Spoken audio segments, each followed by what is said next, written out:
ಇದೆ. ಆಯ್ತಪ್ಪ, ನ್ಯಾಷನಲ್ ಲೆವೆಲ್ನಲ್ಲಿ ಕಾಂಗ್ರೆಸ್ಸಿಗೆ ಸ್ವಲ್ಪ ಚಿಂತಾಜನಕ ಪರಿಸ್ಥಿತಿ ಇದೆ. ಕೇಂದ್ರದಲ್ಲಿ ಅಧಿಕಾರಕ್ಕೆ ಬರುವ ಸಾಧ್ಯತೆಗಳು ಕಡಿಮೆ ಇದೆ. ಇಲ್ಲಿ ಅಧಿಕಾರ ಇಲ್ಲ, ಯಾಕಂದ್ರೆ ಈಗ ಕಾಂಗ್ರೆಸ್ಗೆ ಹೋಗಿದಾರಲ್ಲ. ಕಾಂಗ್ರೆಸ್ ಬಿಜೆಪಿ? ನಾವು ಕಾಂಗ್ರೆಸ್. ಯಾವ ಕಾರಣಕ್ಕೆ? ಎಲ್ಲ ಕಾರಣಕ್ಕೆ ಕಾಂಗ್ರೆಸ್. ನಾವು ಮೋದಿ ಅಲ್ಲೇ ಏನು ತಗೊಳ್ತಾರೆ? ಮೋದಿ ಅಲ್ಲೇ ಇಲ್ಲ, ಎಂತ ಉಂಟು? ಕಾಂಗ್ರೆಸ್ ಬಿಜೆಪಿ ಬರ್ತದೆ. ಯಾವ ಕಾರಣಕ್ಕೆ? ಒಳ್ಳೆ ಅಭಿವೃದ್ಧಿ ಆಗಿದೆ, ಇಂಪ್ರೂವ್ಮೆಂಟ್ ಆಗಿದೆ. ಮೋದಿದ್ದು ರಾಮ ಮಂದಿರ ಆಗಿದೆ, ಆರ್ಟಿಕಲ್ 370 ಆಗಿದೆ, ಒಳ್ಳೆ ರಸ್ತೆ ಆಗಿದೆ, ಜಲ್ ಜೀವನ್ ಮಿಷನ್, ಮನೆ ಮನೆಗೆ ಗಂಗೆ, ಮತ್ತೆ ಕರೆಂಟ್ ಇಲ್ಲದ ಮನೆ ಇಲ್ಲ. ಈಗ ಎಲ್ಲ ಕಡೆ ಹಳ್ಳಿಗೆ ಹೋದ್ರೆ ಕರೆಂಟ್ ಇದ್ದು ಮನೆ ಆಗ್ತದೆ. ಹಾಗಾಗಿ ಮೋದಿ ಬರ್ತಾರೆ. ಹಿಂದುತ್ವದ ಓಟು. ಸರ್ ಹೇಳಿ, ಈಗ ಚುನಾವಣೆ ನಡೀತಾ ಇದೆ, ಮೋದಿ ಬೇಕಾ ಸಿದ್ದರಾಮಯ್ಯ ಬೇಕಾ? ನಮ್ಗೆ ಮೋದಿನೂ ಬೇಡ, ಸಿದ್ದರಾಮಯ್ಯನೂ ಬೇಡ. ಈಗ ಸದ್ಯಕ್ಕೆ ಮಳೆ ಬೇಕು, ಸೆಕೆ. ನಿಮ್ಮ ಓಟು ಯಾರಿಗೆ? ಬಿಜೆಪಿಗ ಕಾಂಗ್ರೆಸ್ಗ? ಯಾರಿಗಾಗ್ತೀರಿ? ಕೇಳಕ್ಕಿಂತ ಮುಂಚೆ 9 ವರ್ಷ 10 ತಿಂಗಳಲ್ಲಿ ನಿಮ್ಮ ಮೇಲೆ 1,17,000 ರೂಪಾಯಿ ಸಾಲವನ್ನ ಹೊರಿಸಿದಾರಲ್ಲ, 1,17,000 ರೂಪಾಯಿ ಸಾಲವನ್ನ ಹೊರಿಸಿದಾರಲ್ಲ, ಅವರಿಗೆ ಓಟ್ ಹಾಕ್ತೀರಾ ಅಂತ ಕೇಳಬೇಕಿತ್ತು. 100 ದಿವಸದಲ್ಲಿ ಕಪ್ಪು ಹಣ ತರ್ತೀವಿ ಅಂತ ಹೇಳಿ 9 ವರ್ಷ 10 ತಿಂಗಳಾಯ್ತಲ್ಲ, ಒಬ್ಬೊಬ್ಬರ ಖಾತೆಗೆ 15ರಿಂದ 20 ಲಕ್ಷ ಹಾಕುವಷ್ಟು ಹಣ ವಿದೇಶದಲ್ಲಿದೆ, ತರ್ತೀವಿ ಅಂತ ಹೇಳಿದ್ರಲ್ಲ. ಸಿಂಗಲ್ ಪೈಸಾ ಬೇಡ, ತೋರಿಸೋದು ಬೇಡ, ತೋರಿಸ್ಬೇಕಲ್ವಾ, ಹಾಕೋದು ಬೇಡ, ಮಾಡಿದ್ರ? ಇದರ ಬಗ್ಗೆ ಪ್ರಶ್ನೆ ಕೇಳಿ. ನೋಟ್ ಬ್ಯಾನ್ ಮಾಡಿ 100 ಜನರ ಜೀವ ಕಳ್ಕೊಂಡ್ರಲ್ಲ, ಅದರಿಂದ ಲಾಭ ಏನಾಯ್ತು ಅಂತ ಕೇಳಿ. ವಿದೇಶಿ ಸಾಲದ ಬಗ್ಗೆ ಹೇಳ್ತಾ ಇದಾರಲ್ಲ ಇವರು, ವಿದೇಶಿ ಸಾಲವನ್ನು ತೀರಿಸ್ಬಿಟ್ಟಿದೀವಿ ಅಂತ ಹೇಳ್ತಾ ಇದಾರಲ್ಲ. ಇವತ್ತು ಭಾರತ ದೇಶದ ವಿದೇಶಿ ಸಾಲ 183 ಲಕ್ಷ ಕೋಟಿ ಆಗಿದೆಯಲ್ಲ, ಅದು ನಿಮ್ಮ ತಲೆ ಮೇಲೆ ಬಿದ್ದಿದೆಯಲ್ಲ. ಇದಕ್ಕೆ ಏನ್ ಹೇಳ್ತೀರಾ ಅಂತ ಕೇಳಿ. 2 ಕೋಟಿ ಉದ್ಯೋಗವನ್ನು ಸೃಷ್ಟಿ ಮಾಡ್ತೀನಿ ಅಂತೇಳಿ 88% ನಿರುದ್ಯೋಗವನ್ನು ಮಾಡ್ಕೊಂಡಿದಾರಲ್ಲ, ಇದರ ಬಗ್ಗೆ ಕೇಳಿ. ಪೆಟ್ರೋಲ್ ಬೆಲೆ 70 ರೂಪಾಯಿ ಇದ್ದಿದ್ದು ಇವತ್ತು 100 ರೂಪಾಯಿ ಆಗಿದೆಯಲ್ಲ, ಇದ್ರ ಬಗ್ಗೆ ಕೇಳಿ. ಅಚ್ಚೇ ದಿನ ತರ್ತೀನಿ ಅಂತೇಳಿ ಇವತ್ತಿನವರೆಗೂ ಅಚ್ಚೇ ದಿನ ಕಾಣ್ಲಿಕ್ಕೆ ಆಗ್ಲಿಲ್ವಲ್ಲ, ಇದ್ರ ಬಗ್ಗೆ ಕೇಳಿ. ಚುನಾವಣಾ ಬಾಂಡ್ಗಳ ಹೆಸರಲ್ಲಿ ಅಕ್ರಮ ಭ್ರಷ್ಟಾಚಾರಿಗಳ ಹಣವನ್ನು ತಗೊಳ್ತಾ ಇದ್ರಲ್ಲ, ಇದ್ರ ಬಗ್ಗೆ ಕೇಳಿ. ಇದನ್ನ ನೀವು ಕೇಳಬೇಕಾಗಿರುವಂಥದ್ದು ಪತ್ರಕರ್ತರೇ. ಮಾರ್ಕೆಟಿಂಗ್ ಎಕ್ಸಿಕ್ಯೂಟಿವ್ಗಳಾಗಿ, ಪಕ್ಷದ ಕಾರ್ಯಕರ್ತರಾಗಿ ಕೆಲಸ ಮಾಡೋದಲ್ಲ. ಮಾರಿಕೊಂಡ ಮಾಧ್ಯಮಗಳಿಂದ ಸತ್ಯವನ್ನು ನಿರೀಕ್ಷೆ ಮಾಡಲಿಕ್ಕೆ ಸಾಧ್ಯವ?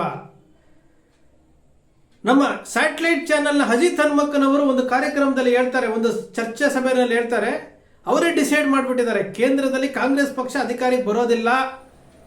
ಯಾಕೆ ಗೊತ್ತಾಗಿದೆ, ಭಾರತೀಯ ಜನತಾ ಪಕ್ಷ ಅಧಿಕಾರಿಗೆ ಬರುತ್ತೆ ಅಂತೇಳಿ ಒಂದು ಮಾತನಾಡ್ಬೇಕಾದ್ರೆ ಅವರೇ ಹೇಳ್ತಾರೆ. ಅಂದ್ರೆ ಅವರ ಮನಸ್ಥಿತಿ ಯಾವ ರೀತಿ ಇದೆ. ಪ್ರಜಾಪ್ರಭುತ್ವ ವ್ಯವಸ್ಥೆಯಲ್ಲಿ ಜನರ ಅಭಿಪ್ರಾಯವನ್ನು ಮೂಡಿಸಬೇಕಾದಂಥ ಪತ್ರಕರ್ತರು ತಮಗೆ ತಾವೇ ಡಿಸೈಡ್ ಮಾಡಿಕೊಂಡು ತಮಗೆ ತಾವೇ ಮಾರ್ಕೆಟಿಂಗ್ ಎಕ್ಸಿಕ್ಯೂಟಿವ್ ಆಗ್ತಾ ಇದ್ದಾರೆ ಅನ್ನೋದಕ್ಕೆ ಒಂದು ಜೀವಂತ ಸಾಕ್ಷಿ. ಚುನಾವಣೆ ನಡೀತಾ ಇದೆ, ಎಲ್ಲ ಚಾನೆಲ್ಗಳು ಗಾಡಿಗಳನ್ನು ಮಾಡ್ಕೊಂಡು ಆಯಾ ಜಿಲ್ಲೆಗಳಿಗೆ ಹೋಗಿ, ಆ ಕ್ಷೇತ್ರಗಳಿಗೆ ಹೋಗಿ ಜನರ ಮುಂದೆ ಮೈಕ್ ಇಡ್ತಾ ಇದ್ದಾರೆ. ಏನಂತ ಹೇಳ್ತಾ ಇದ್ದಾರೆ? ನಿಮ್ಮ ಓಟು ಯಾರಿಗೆ? ಕಾಂಗ್ರೆಸ್ಗ ಬಿಜೆಪಿಗ ಕಾಂಗ್ರೆಸ್ಗ? ಎರಡೇ ಪ್ರಶ್ನೆ. ಅಲ್ಲಿರುವಂಥವ್ರು ಏನು, ನಾವು ಟಿವಿ ಚಾನೆಲ್ ಅವರು ಕೇಳ್ತಾರೆ, ಬಿಜೆಪಿನ ಕಾಂಗ್ರೆಸ್ ಅಂತ ಹೇಳ್ತಾರೆ. ಅರೆ, ಒಬ್ಬ ಜವಾಬ್ದಾರಿಯುತವಾದಂತಹ ಪತ್ರಕರ್ತರು ಈ 9 ವರ್ಷ 10 ತಿಂಗಳಲ್ಲಿ ಆಡಳಿತ ಮಾಡ್ತಾ ಇದ್ದಾರಲ್ಲ. 2014ರಲ್ಲಿ ಸ್ವತಃ ನರೇಂದ್ರ ಮೋದಿಯವರು ಉತ್ತರ ಪ್ರದೇಶದಲ್ಲಿ ಲಕ್ಷಾಂತರ ಜನ ಸೇರಿದ್ದಂತಹ ಬಹಿರಂಗ ಸಭೆಯಲ್ಲಿ ಹೇಳಿದ್ರಲ್ಲ, ವಿದೇಶದಲ್ಲಿರುವಂತಹ ಭಾರತೀಯರ ಕಪ್ಪು ಹಣ, ಲೂಟಿಕಾರರ ಕಪ್ಪು ಹಣ 15ರಿಂದ 20 ಲಕ್ಷ ರೂಪಾಯಿ ಹಾಕುವಷ್ಟು ಹಣ ಉಚಿತವಾಗಿ ಬಡವರ ಖಾತೆಗೆ, ಭಾರತೀಯರೆಲ್ಲರ ಖಾತೆಗೆ ಹಾಕುವಷ್ಟು ಹಣ ವಿದೇಶದಲ್ಲಿದೆ. ಅದನ್ನು ತರಬೇಕು, ಲೂಟಿಕಾರರಿಗೆ ಶಿಕ್ಷೆ ಕೊಡಿಸ್ಬೇಕು, ಒಂದು ಸಾರಿ ನಮಗೆ ಅವಕಾಶ ಕೊಡಿ ಅಂತ ಕೇಳಿ ಪ್ರಣಾಳಿಕೆಯಲ್ಲಿ, ಪಕ್ಷದ ಪ್ರಣಾಳಿಕೆಯಲ್ಲಿ 100 ದಿವಸದಲ್ಲಿ ಕಪ್ಪು ಹಣ ತರ್ತೀವಿ ಅಂತೇಳಿ ಅನೌನ್ಸ್ ಮಾಡಿದ್ರಲ್ಲ, ಇದರ ಬಗ್ಗೆ ಯಾವುದಾದ್ರೂ ಮಾಧ್ಯಮಗಳು ಜನರ ಮುಂದೆ ಕೇಳ್ತಾ ಇದಾವ? ತರ ನರೇಂದ್ರ ಮೋದಿ ಅವರು ಹೇಳಿದ್ರು, ಈಡೇರಿಸಲಿಲ್ಲ, ಏನ್ ಹೇಳ್ತೀರಿ ಅಂತ ಕೇಳೋದಿಲ್ಲ. ಜನಧನ ಖಾತೆ ಪ್ರಾರಂಭ ಮಾಡಿದಾಗ ನರೇಂದ್ರ ಮೋದಿ ಅವರು ಹೇಳಿದ್ರಲ್ಲ 15ರಿಂದ 20 ಲಕ್ಷ ಆಗ್ತೀವಿ ಅಂತೇಳಿ, ಆ ಮೈಂಡ್ ಸೆಟ್ ಅಲ್ಲಿ ಇಟ್ಕೊಂಡು ಜನರು 0 ಅಕೌಂಟ್ ಓಪನ್ ಮಾಡಿದ್ರಲ್ಲ, ಜನಧನ್ ಖಾತೆ, ಅದೊಂದು ಸಾಧನೆ ಅಂತ ಹೇಳ್ತಾ ಇದ್ರಲ್ಲ. ಇವತ್ತು ಜನಧನ್ ಖಾತೆ 0 ಅಕೌಂಟ್ ನಿಂದ ಸಾವಿರಾರು ಕೋಟಿ ರೂಪಾಯಿ ಮಿನಿಮಮ್ ಬ್ಯಾಲೆನ್ಸ್ ಮೇಂಟೈನ್ ಮಾಡ್ತಾ ಇಲ್ಲ ಅಂತೇಳಿ ಸಾವಿರಾರು ಕೋಟಿ ರೂಪಾಯಿ ಆ ಚಾರ್ಜು ಈ ಚಾರ್ಜು ಅಂತೇಳಿ ಜನರನ್ನ ಜನಧನ್ ಖಾತೆಯಿಂದ ಸುಲಿಗೆ ಮಾಡ್ತಾ ಇರೋದನ್ನ ದಾಖಲೆ ಸಮೇತ ಬಿಡುಗಡೆ ಆಗಿದೆಯಲ್ಲ. ಇದೇನ ಇವ್ರು ಕೊಡ್ತಾ ಇರುವಂತಹ ಅಚ್ಚೇ ದಿನ? ಇದ್ರ ಬಗ್ಗೆ ಏನಾದ್ರೂ ಕೇಳ್ತಾ ಇದ್ದಾರಾ? ಪತ್ರಕರ್ತರು ಜನರ ಮುಂದೆ ಇಡ್ತಾ ಇದ್ದಾರ ವಿಚಾರ? ಇಲ್ಲ. ಇವ್ರ ಮನಸ್ಥಿತಿಗಳು ಯಾವ ರೀತಿ ಇದೆ ಅಂತಂದ್ರೆ, ಒಬ್ಬ ಜವಾಬ್ದಾರಿಯುತವಾದಂತಹ ಪತ್ರಕರ್ತ, ಜನರ ಧ್ವನಿಯಾಗಿರ್ಬೇಕಾಗಿದ್ದ ರಾಜಕೀಯ ಪಕ್ಷದ ಮುಖವಾಣಿಗಳಾಗಿ ಕೆಲಸ ಮಾಡ್ತಾ ಇದ್ದಾರೆ. 1 ವರ್ಷ 10 ತಿಂಗಳಲ್ಲಿ 1,17,000 ಕೋಟಿ ರೂಪಾಯಿ ಸಾಲವನ್ನು ಹೊರಿಸಿದ್ದಾರೆ. 1 ವರ್ಷ 10 ತಿಂಗಳಲ್ಲಿ 1,17,000 ಕೋಟಿ ರೂಪಾಯಿ ಸಾಲವನ್ನು ಹೊರಿಸಿದ್ದಾರೆ. 1 ವರ್ಷ 10 ತಿಂಗಳಲ್ಲಿ 1,17,000 ಕೋಟಿ ರೂಪಾಯಿ ಸಾಲವನ್ನು ಹೊರಿಸಿದ್ದಾರೆ. 9 ವರ್ಷ 10 ತಿಂಗಳಲ್ಲಿ ಏನು ಕೊಟ್ಟಿದ್ದಂತಹ ಒಂದು ಭರವಸೆಯನ್ನು ಈಡೇರಿಸದಂತಹ ಒಂದು ರಾಜಕೀಯ ಪಕ್ಷದ ಪರವಾಗಿ ಇವರು ಧ್ವನಿ ಎತ್ತದೆ ಮರೆಮಾಚಿ ಜನರಿಗೆ ಮಂಕುಬೂದಿ ಏರಿಸ್ತಾ ಇದ್ದಾರಲ್ಲ. ಇದು ಪ್ರಜಾಪ್ರಭುತ್ವ. ಪ್ರಶ್ನೆ ಕೇಳಬೇಕು. ಚುನಾವಣೆ ಬಂದಾಗ ಪ್ರಶ್ನೆ ಕೇಳಿದ್ರೆ ಮತ್ತೆ ಯಾವಾಗ ಕೇಳ್ತೀರಿ ನೀವು? 2 ಕೋಟಿ ಉದ್ಯೋಗ ಸೃಷ್ಟಿ ಮಾಡ್ತೀವಿ ಪ್ರತಿ ವರ್ಷ ಅಂತ ಹೇಳಿದಂತಹ ಪ್ರಧಾನಮಂತ್ರಿಗಳು ಇವತ್ತು ಸಮೀಕ್ಷೆ ಹೇಳ್ತಾ ಇದೆ 88% ನಿರುದ್ಯೋಗ ಇದೆ ಅಂತೇಳಿ. ಇದರ ಬಗ್ಗೆ ಯಾರಾದರೂ ಪತ್ರಕರ್ತರು ಪ್ರಶ್ನೆ ಮಾಡ್ತಾ ಇದ್ದಾರಾ? ಜನರ ಮುಂದೆ ಹೇಳ್ತಾ ಇದ್ದಾರಾ? ಹೇಳ್ತಾ ಇಲ್ಲ. ನೋಟ್ ಬ್ಯಾನ್ ಮಾಡ್ತೀನಿ, ಕಪ್ಪು ಹಣ ತರ್ತೀವಿ, ಭಾರತದಲ್ಲಿರುವಂಥ ಕಪ್ಪು ಹಣವನ್ನ ನಿರ್ಮೂಲನೆ ಮಾಡ್ತೀನಿ ಅಂದ್ರೆ ಒಬ್ಬೊಬ್ಬ ರಾಜಕಾರಣಿ ನವೆಂಬರ್ 8, 2016 ನಂತರ ಒಬ್ಬೊಬ್ಬ ರಾಜಕಾರಣಿ ಸಾವಿರಾರು ಕೋಟಿ ರೂಪಾಯಿಗಳನ್ನ ಒಡೆಯ ಮಾಡ್ಕೊಂಡಿದ್ದಾನಲ್ಲ, ಒಡೆತನದಲ್ಲಿದ್ದಾನಲ್ಲ. ಚುನಾವಣೆಯಲ್ಲಿ 5,000, 6,000 ರೂಪಾಯಿಗೆ ಓಟ್ಗಳನ್ನು ಖರೀದಿ ಮಾಡ್ತಾ ಇದ್ದಾನಲ್ಲ. ಇದರ ಬಗ್ಗೆ ಯಾರಾದರೂ ಪ್ರಶ್ನೆ ಮಾಡ್ತಾ ಇದ್ದಾರಾ? ಆಪರೇಷನ್ ಕಮಲಗಳಿಗೆ ಮೂಲಕ ಕೋಟ್ಯಾಂತರ ರೂಪಾಯಿ ದುಡ್ಡು ಇನ್ವೆಸ್ಟ್ ಮಾಡ್ತಾ ಇದಾರಲ್ಲ, ಇದ್ರ ಬಗ್ಗೆ ಯಾರಾದರೂ ಪ್ರಶ್ನೆ ಮಾಡ್ತಾ ಇದ್ದಾರಾ? ಹಾಗಾದ್ರೆ ನೋಟ್ ಬ್ಯಾನ್ ಮಾಡಿದ್ದೆ ಯಾಕೆ? 99% ನೋಟ್ ವಾಪಸ್ ಬಂತಲ್ಲ, ಯಾಕೆ? ಇದ್ರ ಬಗ್ಗೆ ಯಾರಾದರೂ ಪ್ರಶ್ನೆ ಮಾಡ್ತಾ ಇದ್ದಾರಾ? ಮಾಡ್ತಾ ಇಲ್ಲ. ಭಾರತದ ವಿದೇಶಿ ಸಾಲ ಮುಕ್ತವಾಗಿದೆ. ಅವನು ಯಾರೋ ಪಾಪ ಮುಗ್ಧ ಹೇಳ್ತಿದ್ದ, ನರೇಂದ್ರ ಮೋದಿ ಅವರು ಸಾಲವನ್ನೆಲ್ಲ ತೀರಿಸ್ಬಿಟ್ಟಿದ್ದಾರೆ, ಒಂದು 250-300 ರೂಪಾಯಿ ಐತೆ ಸಾಲ ತೀರಿಸ್ಬಿಡ್ತಾರೆ, ವಿದೇಶಗಳಿಗೆ ಸಾಲ ಕೊಡ್ತಾ ಇದ್ದಾರೆ ಅಂತ ಹೇಳ್ತಾರಲ್ಲ. ಹಣಕಾಸು ಸಚಿವಾಲಯವೇ ಹೇಳ್ತಾ ಇದೆ ಭಾರತದ ವಿದೇಶಿ ಸಾಲ 9 ವರ್ಷದಲ್ಲಿ ಏನು 183 ಲಕ್ಷ ಕೋಟಿ ಸಾಲ ಮಾಡಿದ್ದಾರೆ 9 ವರ್ಷದಲ್ಲಿ ಅಂತ ಹೇಳ್ತಾ ಇದ್ದಾರಲ್ಲ. ಇದರ ಬಗ್ಗೆ ಜನರಿಗೆ ಹೇಳಿ, ಈ ರೀತಿ ಸಾಲ ಮಾಡಿ ನಿಮ್ಮ ತಲೆಯ ಮೇಲೆ 1,17,000 ರೂಪಾಯಿ ಸಾಲವನ್ನು ಹೊರಿಸಿದ್ದಾರೆ, ಇವರಿಗೆ ನೀವು ಮತ ಕೊಡ್ತೀರಾ ಅಂತ ಏನಾದರೂ ಕೇಳ್ತಾ ಇದ್ದಾರಾ? ಯಾರಾದರೂ ಪತ್ರಕರ್ತರು ಕೇಳ್ತಾ ಇದ್ದಾರಾ? ಒಬ್ಬರೂ ಕೇಳ್ತಾ ಇಲ್ಲ. ಚುನಾವಣಾ ಬಾಂಡ್ಗಳ ಮೂಲಕ ಭ್ರಷ್ಟಾಚಾರ, ಬೃಹತ್ ಭ್ರಷ್ಟಾಚಾರ ಮಾಡಿಕೊಂಡು ಈ ಭ್ರಷ್ಟಾಚಾರಗಳಿಂದ ಹಣ ತಗೊಳ್ತಾ ಇದ್ದಾರಲ್ಲ, ಇದ್ರ ಬಗ್ಗೆ ಯಾರಾದರೂ ಪ್ರಶ್ನೆ ಮಾಡ್ತಾ ಇದ್ದಾರ ಪತ್ರಕರ್ತರು ಅಂದ್ರೆ ಒಬ್ಬನೂ ಮಾಡ್ತಾ ಇಲ್ಲ. ಕೋವಿಡ್ ಸಮಯದಲ್ಲಿ ಜನರ ನರಳಾಟದ ಮಧ್ಯೆ PM ಕೇರ್ ಫಂಡ್ ಅಂತ ಮಾಡಿಕೊಂಡು ಸಾವಿರಾರು ಕೋಟಿ ರೂಪಾಯಿಗಳನ್ನ ಫಂಡ್ಗೆ ಅದು ರಿಜಿಸ್ಟರ್ಡ್ ಒಂದು ಮಾಡಿಕೊಂಡು ಸಾವಿರಾರು ಕೋಟಿ ರೂಪಾಯಿ ಹಣವನ್ನು ತಗೊಂಡ್ರಲ್ಲ, ಇವತ್ತಿನವರೆಗೂ ಯಾರಾದರೂ ಕೇಳ್ತಾ ಇದ್ದಾರಾ? ಅದ್ರ ಬಗ್ಗೆ ಯಾರೂ ಕೇಳ್ತಾ ಇಲ್ಲ. ಇದನ್ನು ಜನರ ಮುಂದೆ ಇಡಬೇಕಾಗಿರೋದು ಕರ್ತವ್ಯ ಯಾರ್ದು? ಪತ್ರಕರ್ತರ್ತಲ್ವಾ? ನಿಮಗೆ ಸಂವಿಧಾನ ಜವಾಬ್ದಾರಿ ಕೊಟ್ಟಿಲ್ವಾ? ನಿಮಗೆ ಸ್ವತಂತ್ರ ಕೊಟ್ಟಿಲ್ವಾ? ರಾಜಕೀಯ ಪಕ್ಷಗಳ ಮುಖವಾಣಿಗಳಾಕಿ ನಿಮಗೆ ನೀವೇ ಮಾರಿಕೊಂಡು ಯಾತಕ್ಕೆ ಆತ್ಮಸಾಕ್ಷಿಗೆ ಹೆದರ್ಕೊಳ್ಳದೆ ಇವತ್ತು ನೀವು ಪತ್ರಿಕೋದ್ಯಮದಲ್ಲಿ ಕೆಲಸ ಮಾಡ್ತಾ ಇದ್ದೀರಲ್ಲ, ಇದು ಸರಿನಾ? ಪ್ರಶ್ನೆ ಮಾಡ್ಬೇಕ್ರಿ. ಜನರ ಮುಂದೆ ಹೋಗಿ ಈ ರೀತಿ ಹೇಳಿದೆ.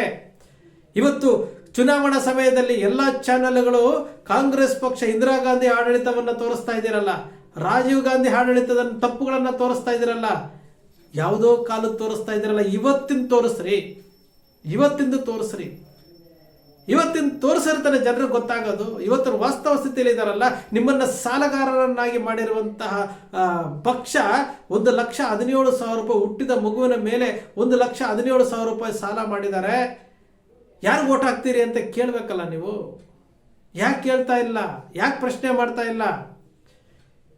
ನಿರ್ಮಲಾ ಸೀತಾರಾಮನ್ ಅವರ ಪತಿ ಹೇಳಿದ್ರಲ್ಲ, ಪರಕಾಲ ಪ್ರಭಾಕರ್ ಅವರು ಹೇಳಿದ್ರಲ್ಲ, ಇವರೇ ಮುಂದುವರೆದ್ರೆ 468 ಲಕ್ಷ ಕೋಟಿ ಸಾಲ ಆಗುತ್ತೆ ಅಂತ ಹೇಳಿದ್ರಲ್ಲ. ಅಂದ್ರೆ ಒಬ್ಬೊಬ್ಬರ ತಲೆ ಮೇಲೆ 3 ಲಕ್ಷಕ್ಕಿಂತ ಹೆಚ್ಚು ಸಾಲದ ಹೊರೆ 5 ವರ್ಷದಲ್ಲಿ ಆಗುತ್ತೆ ಅಂತ ಹೇಳಿದ್ರಲ್ಲ. ಇದರ ಬಗ್ಗೆ ಯಾರಾದರೂ ಪ್ರಶ್ನೆ ಮಾಡಿದ್ರ? ಮಾಡ್ತಾ ಇಲ್ಲ. ಬೇಕಾಗಿಲ್ಲ ಇವರಿಗೆ ಹಣ ಬೇಕು, TRP ಬೇಕು. ರಾಜಕೀಯ ಪಕ್ಷಗಳನ್ನ ಪ್ರಶ್ನಿಸುವಂತ ಶಕ್ತಿನೂ ಇಲ್ಲ, ಧೈರ್ಯನೂ ಇಲ್ಲ ಇವರಿಗೆ. ಜನರ ಮೇಲೆ ಸಾಲದ ಹೊರೆ ಹೊರಿಸಿದ್ರು ಸಹ ಇವರು ಯಾರು ಪ್ರಶ್ನೆ ಮಾಡ್ತಾ ಇಲ್ಲ ಅಂತಂದ್ರೆ ಮತ್ತೆ ಇವರು ಪತ್ರಕರ್ತರಾಗಿರೋದಕ್ಕೆ ಏನು ಅರ್ಹತೆ ಇದೆ?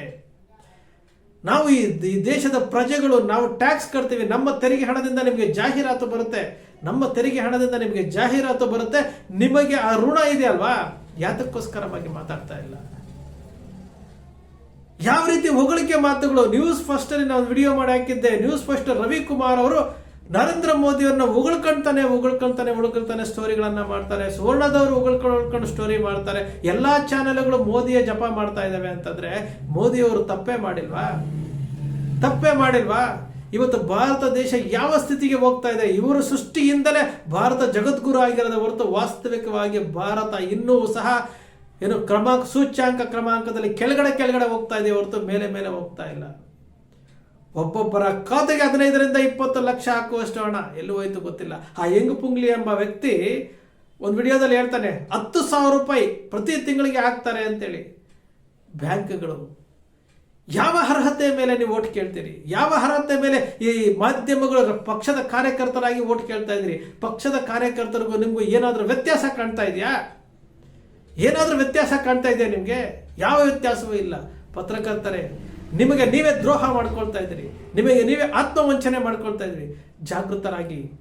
ನೀವು ತಿನ್ನುವಂತಹ ಅನ್ನಕ್ಕೆ ಈ ಜನರ ಧ್ವನಿಯಾಗಬೇಕಾಗಿದ್ದಂಥವರು ನೀವು ತಿನ್ನುತ್ತಿರುವಂತಹ ಅನ್ನಕ್ಕೆ ಆದರೂ ನೀವು ಗೌರವ ಕೊಡಬೇಕು, ಅದಕ್ಕೊಂದು ನ್ಯಾಯ ಒದಗಿಸ್ಕೊಡ್ಬೇಕಲ್ವಾ? ನೀವು ಮಾಡ್ತಾ ಇರುವುದು ತಪ್ಪು ತಪ್ಪು ತಪ್ಪು. ಬದಲಾವಣೆ ಆಗಿ ಮುಗೀತು. ಇನ್ನು ಮೇ 7ನೇ ತಾರೀಕಿನ ಎಷ್ಟು ದಿವಸ ಇದೆ? ಮೊದಲನೇ ಹಂತದ ಪ್ರಕ್ರಿಯೆ ಮುಗಿತು, 2ನೇ ಹಂತದ ಪ್ರಕ್ರಿಯೆ ಪ್ರಾರಂಭ ಆಗಿದೆ. ಇನ್ನು ಮುಂದಾದರೂ ಬದಲಾವಣೆ ಆಗಿ ನಾವು ತಿನ್ನೋದು 3 ತುತ್ತು ಅನ್ನ, ನಾವು ಹಾಕೋದು ಒಂದು ಬಟ್ಟ. ಇದಕ್ಕೋಸ್ಕರವಾಗಿ ನಿಮ್ಮತನವನ್ನು ನೀವು ಕೊಂದುಕೊಂಡು ಈ ರೀತಿ ಪತ್ರಿಕೋದ್ಯಮದ ಪಾವಿತ್ರತೆಯನ್ನು ಹಾಳು ಮಾಡಬೇಡಿ ಸ್ನೇಹಿತರೆ. ನಿಮ್ಮ ಅಕ್ಷರ ಮೀಡಿಯಾ ಯಾವುದು ಸೃಷ್ಟಿ ಮಾಡೋದಿಲ್ಲ, ಕಲ್ಪನೆ ಮಾಡೋದಿಲ್ಲ, ವಾಸ್ತವದ ವಿಚಾರಗಳನ್ನು ವಿಶ್ಲೇಷಣೆ ಮಾಡುತ್ತೆ. ನಿಮ್ಮ ಅಕ್ಷರ ಮೀಡಿಯಾದ ವಿಶ್ಲೇಷಣೆ ನಿಮ್ಗೆ ಇಷ್ಟ ಆಯ್ತು ಅಂದರೆ ಕೆಳಗಡೆ ಕಾಣುವಂಥ ಬೆಲ್ ಬಟನ್ ಪ್ರೆಸ್ ಮಾಡಿ, ಸಬ್ಸ್ಕ್ರೈಬ್ ಬಟನ್ ಪ್ರೆಸ್ ಮಾಡಿ, ಶೇರ್ ಮಾಡಿ, ಪ್ರೋತ್ಸಾಹ ನೀಡಿ.